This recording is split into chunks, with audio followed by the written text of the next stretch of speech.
Halo saudara, selamat pagi. Kita berjumpa lagi pada materi linguistik. Kali ini kita akan berbicara tentang asimilasi. Asimilasi dalam linguistik ya. Ya, baik saudara. Apakah yang disebut dengan asimilasi? Ya, asimilasi adalah berubahnya suatu bunyi menjadi sama atau mirip dengan bunyi di dekatnya, karena bunyi lain yang berada dalam lingkungan fonologis yang sama. Bagaimana maksud pengertian ini ya? Sekarang coba Anda cermati contoh berikut. Ya, asimilasi ada rumus A menjadi C karena B dan C bisa sama dengan B atau mirip.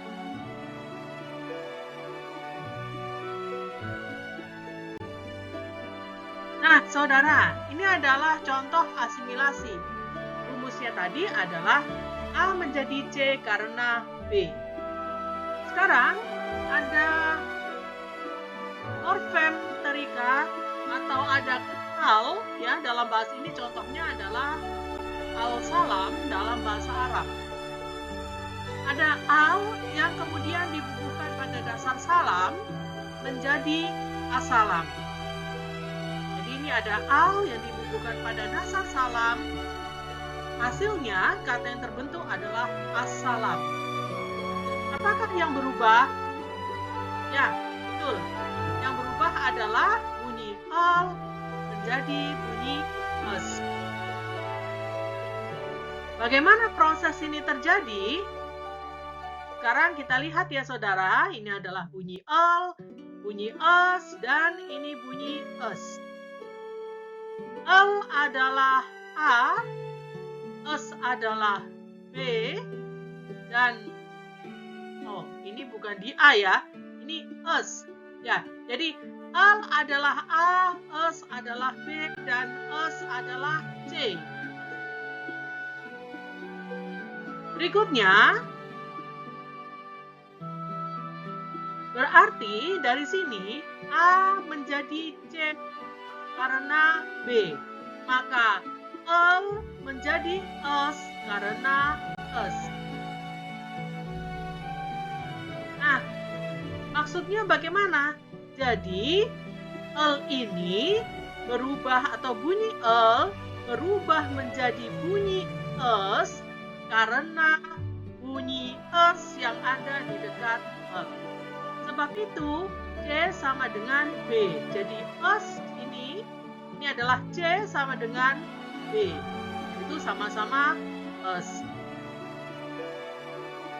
Nah, bisa Anda pahami, saudara?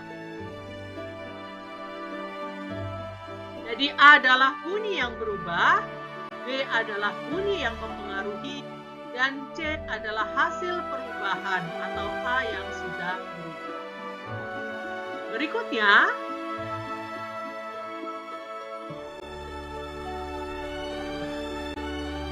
nah, bagaimana asimilasi dalam morfologi? Jadi, asimilasi dalam morfologi adalah perubahan suatu bunyi menjadi sama atau mirip dengan bunyi lain yang berada di dekat bunyi tersebut sebagai akibat proses morfologis. Contoh al-salam tadi sebenarnya adalah contoh asimilasi yang terjadi pada proses morfologis. Karena terjadi atau asimilasi itu terjadi ketika al dilekatkan atau dibubuhkan pada salam. Berikutnya, kita cek dalam bahasa Indonesia. Ada menasal, kemudian ada dasar bawah. Menasal dibubuhkan pada dasar bawah sehingga terbentuk kata membawa. Nah, ini nasal yang di sini berubah menjadi em. Sekarang kita lihat ya, ini adalah A-nya, ini adalah B-nya, kemudian em ini adalah C-nya. Sehingga A menjadi C atau nasal menjadi em karena B. seperti ini ya, nasal menjadi karena B. Nah, berbeda dengan al-salam tadi, ini mirip dengan B. Jadi bukan sama, tetapi mirip. Nah, kemiripannya di mana? Ya, kita ketahui saudara, adalah nasal bilabial. B juga bilabial, tetapi dia plosif. Sehingga ada daerah artikulasi yang sama antara dan B. Maka mirip ini adalah dan B sama-sama bunyi bilabial atau memiliki daerah artikulasi yang sama. Nah, mengapa ini proses morfologis? Ya, karena terjadinya asimilasi ini disebabkan pembubuhan menasal pada dasar bawah, yaitu pada proses afiksasi dan pada proses pembentukan kata membawa. Sehingga asimilasi pada contoh ini merupakan asimilasi yang terjadi dalam proses morfologis. Kalau begitu, apakah syarat asimilasi? Nah, yang pertama, perubahan bunyi menjadi mirip atau sama dengan bunyi yang ada di dekatnya. Seperti tadi, al menjadi es karena es ada di dekat al. Kemudian, nasal menjadi karena beh ini ada di dekat nasal.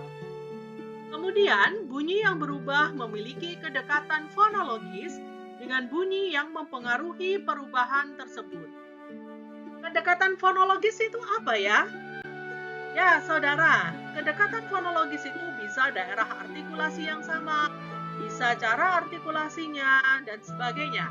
Ya, jadi maksud kedekatan fonologis itu berkaitan dengan lingkungan fonologisnya. Tidak harus sama, bisa juga berdekatan. Misalnya,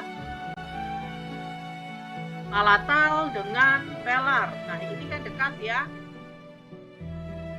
Jadi seperti yang tadi, sama-sama bilabial atau bilabial dan dental.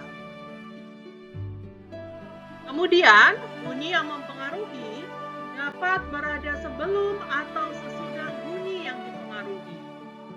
Kalau contoh yang tadi, bunyi yang mempengaruhi berada di sebelah atau setelah ya, berada setelah bunyi yang dipengaruhi. Karena letak es setelah al dan letak beh setelah nasal.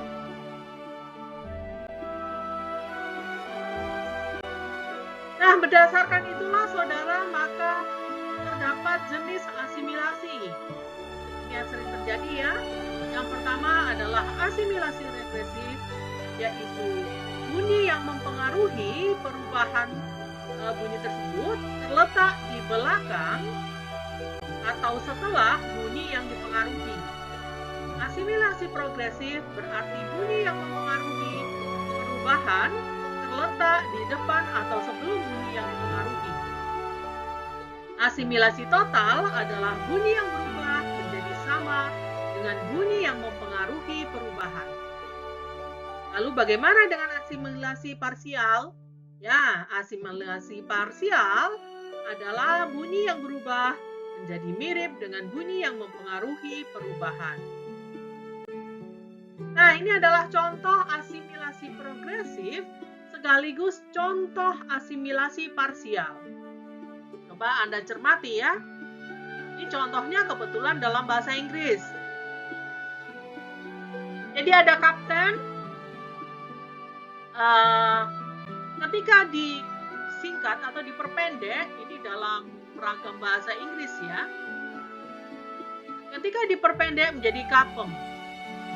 Nah, padahal kita lihat di sini kapten, ini yang muncul adalah bukan Jadi ini adalah prosesnya ya, kapten menjadi kapten. Harusnya menjadi kapten. Tapi kenapa kok justru yang muncul Nah, berarti terjadi asimilasi di sini saudara. Jadi ini berubah menjadi Mengapa berubah menjadi Karena adanya poh. Gitu. Nah, sekarang kita lihat poh ini letaknya bukan setelah tetapi sebelum Maka ini disebut asimilasi progresif. Lalu mengapa asimilasi parsial? Ya, karena berubahnya kan berubah menjadi ini, ya, nya ini tidak sama persis dengan poh.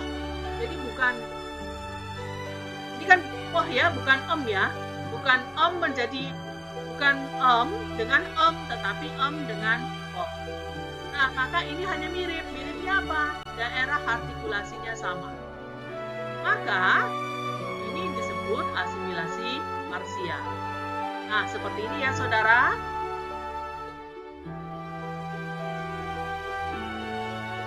Nya berubah menjadi karena poh. Nah, berarti ini yang jadi B itu di poh ya. Lalu menjadi karena poh. Gitu ya. Kemudian ini asimilasi parsial karena tidak sama. Jadi A bunyi yang berubah, B atau B bunyi yang mempengaruhi, dan C hasil perubahannya.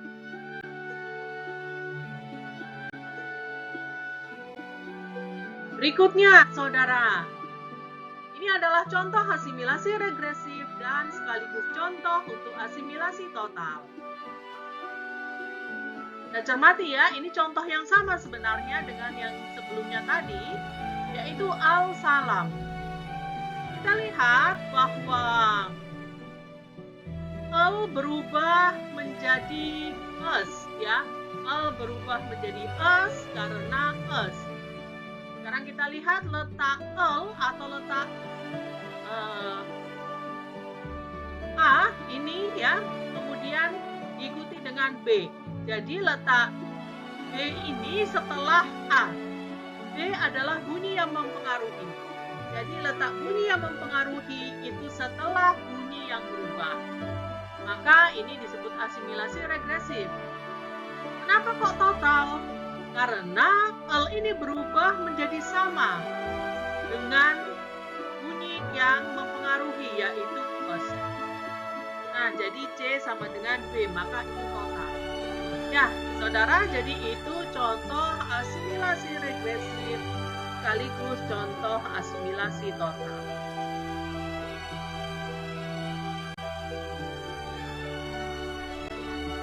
Nah, mungkin Anda bertanya-tanya ya, kapan asimilasi bisa terjadi? Ya, saudara, asimilasi dapat terjadi pada semua fenomena linguistik. Baik itu pada proses morfologis, penyerapan bahasa, variasi bahasa, secara historis, dan sebagainya.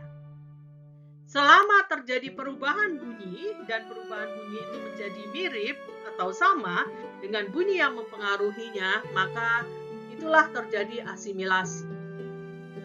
Ya, contoh untuk asimilasi yang ada dalam penyerapan bahasa, misalnya minbar menjadi mimbar. Jadi ini ada perubahan bunyi en menjadi bunyi karena bunyi b, ya, dari bahasa Arab ketika diserap menjadi bahasa Indonesia. Maka ini terjadi asimilasi. Begitu juga berubah menjadi karena toh. Ini juga terjadi asimilasi. Dan keduanya ini kedekatan fonologisnya adalah daerah artikulasi yang sama. Ya, bagaimana saudara? Dapat Anda pahami? Ya, semoga Anda dapat memahaminya ya. Jika belum, silakan simak lagi video ini dan selamat belajar. Terima kasih, sehat selalu.